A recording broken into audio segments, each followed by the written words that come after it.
The practice. Matilda found the house empty as usual. Her father was not yet back from work, her mother was not yet back from bingo, and her brother might be anywhere. She went straight into the living room and opened the drawer of the sideboard where she knew her father kept a box of cigars. She took one out and carried it up to her bedroom and shut herself in. Now for the practice, she told herself. It's going to be tough, but I'm determined to do it. Her plan for helping Miss Honey was beginning to form beautifully in her mind. She had it now in almost every detail, but in the end it all depended upon her being able to do one very special thing with her eye power. She knew she wouldn't manage it right away, but she felt fairly confident that with a great deal of practice and effort she would succeed in the end. The cigar was essential. It was perhaps a bit thicker than she would have liked, but the weight was about right. It would be fine for practising with.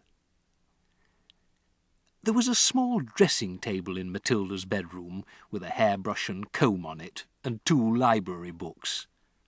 She cleared these things to one side and laid the cigar down in the middle of the dressing table.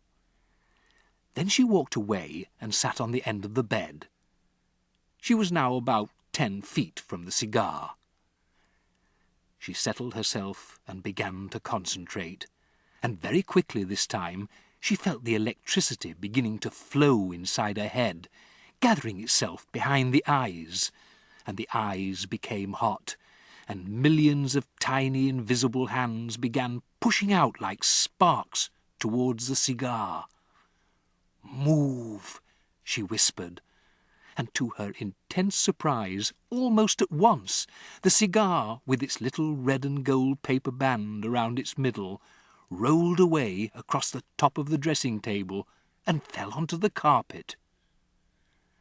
Matilda had enjoyed that. It was lovely doing it. It had felt as though sparks were going round and round inside her head and flashing out of her eyes.